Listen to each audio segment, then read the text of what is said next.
When you get married, you're not allowed to marry a relative. If you don't marry a relative, you don't marry a human. Then you've got a whole different problem, right?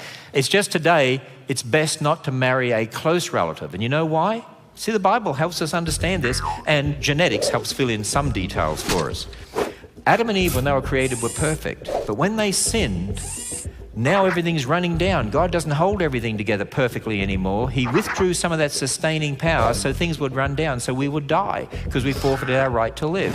And so because of that, over time, mutations, changes in our genes occur. And what happens is this. Over time, each generation gets new mistakes and they get added to the next generation and they accumulate and get new mistakes. And so after 6,000 years, we have an incredible accumulation of mistakes. Now here's the problem today.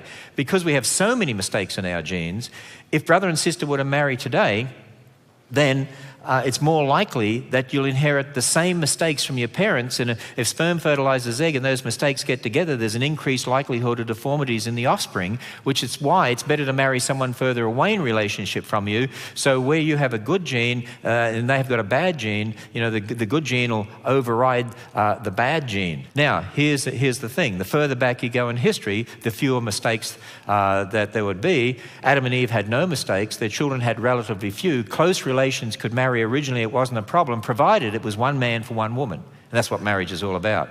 Actually, a brother and sister getting married originally is no different to a man and woman getting married today because you're marrying your relative. It's just today you don't marry a close relative. Very easy to understand. Isn't it exciting when we get those answers? And then one other thing, people say, okay, but then how do you get all the different races of people? Some people think that, to get all the so-called races of people, God must have made different races to start with. Wait a minute. We're all descendants of one man and one woman. The gospel message is for every tribe and nation because we're all of one race, because we're all descendants of Adam. We're all sinners. And Jesus Christ became a member of the human race to die for the descendants of Adam. There can only be one race of people. I hear this one a lot. How can there be so many races in the world if we are all descendants of Adam and Eve? Well, check this out. First off, let's talk about the word race. Sometimes when people use the word, they mean supposed races of people who have evolved at different times, rates, and in different locations. That's not true. Of course, the word race is also a term we use to distinguish between groups with different physical traits, namely skin color. But are there really different races? Take a gander at Acts 17:26, where it is written that God, from one man, made every nation of men. It's clear then that the Bible teaches that there is one race, the human race. The Bible is also clear that all people on the earth are descendants of Adam and Eve who were created by God. Check Genesis 1:26 through 28. Easy enough. God created two people in his image, male and female, and told them to increase in number. So, Adam and Eve are mom and dad of the human race. Then, their children had children, and those children had children, and so on and so forth for many generations until, according to Genesis 6:9, the world's population was reduced to 8 people who were protected inside an ark during a global flood. And those 8 people later walked off the ark, and according to Genesis 9:19, from them came the people who were scattered over the earth. Oh, wait a second. What do I mean scattered? Well, jump over to Genesis 11 and let's talk about an event known as the Tower of Babel. Basically, because of the sinful actions of the descendants of Noah, the Lord confused their language and scattered them from there over all the earth. That's pretty clear and concise. Okay, so we've got lots of people who are descendants of the 8 folks who came off the ark, and now they have been scattered all over the earth. That explains that we are still one race and that different groups of people ended up in different locations. But how do we get a bunch of different colored people if we are all one race? Well, follow along. This, of course, is a simplified explanation, but the basic principles are true. We all have a pigment in our bodies called melanin, which, depending on different variables, produces different shades of the one main skin color we all possess. Several genes control the amount of melanin produced and thus the variability in the skin shade. In fact, it's easy for one couple to produce a wide range of skin shade variability in just one generation, as we'll see in just a moment. Time for a quick genetics lesson. DNA is the molecule of heredity that is passed from parents to children. A child inherits 23 chromosomes from each parent. Each chromosome pair contains hundreds of genes, which regulate the physical development of the child. However, to illustrate basic genetic principles pertaining to the topic, we'll just talk about 2 genes, the genes that control the production of melanin. So, let capital A and capital B symbolize versions of the gene that code for large amounts of melanin, while little a and little b code for small amounts. Got it? Easy. Check this out. Take a look at the upper left. Let's say dad contributes capital A, capital B genes, and mom contributes capital A, capital B genes as well. Together, they will produce a child with capital A, capital B, and capital B. This is a kid with a lot of melanin, and thus he will have very dark skin. Easy to see. Here's the bigger point though. Let's say dad contributes capital A, capital B, and mom contributes little a and little b. Well, the child's skin will be middle brown shade, the combination of capital A, little a, and capital B, little b, which by the way represents a majority of the world's population. Not only that, but if each parent is capital A, capital B, little b, the combinations that could be produced in their children could result in a very wide range of skin shades in just one generation. So, since Adam and Eve were the first people ever, it makes sense to conclude that God placed in them a combination of genes that could produce all different shades of skin we see. Those same combinations would be present in Noah and the 7 other people who boarded the ark.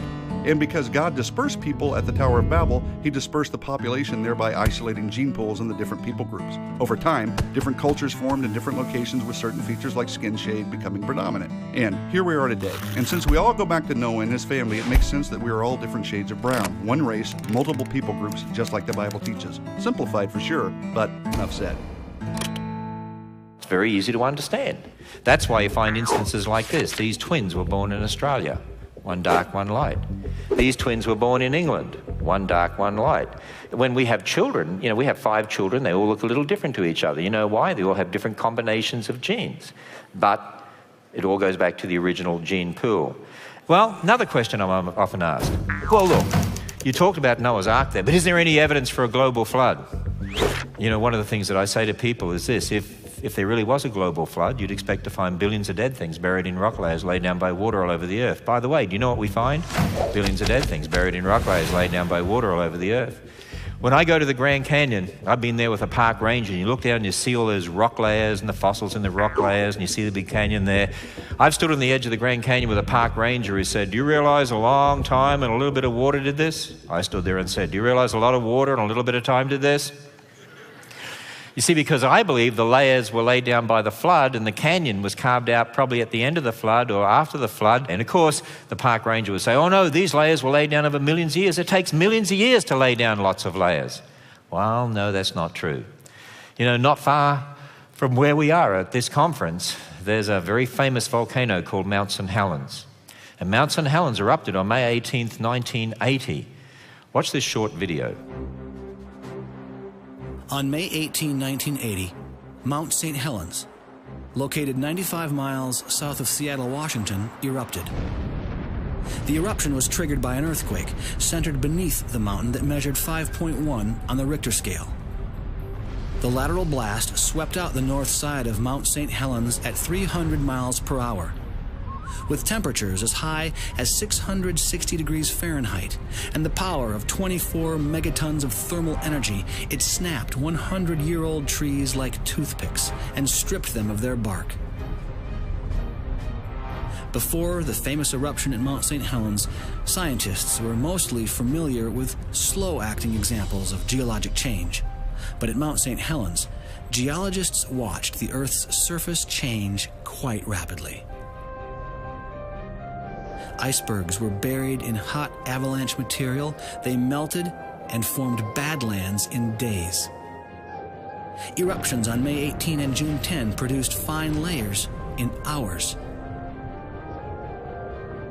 On June 10, mud flows cut zigzag canyons 100 feet deep in soft sand and mud, complete with perpendicular side canyons.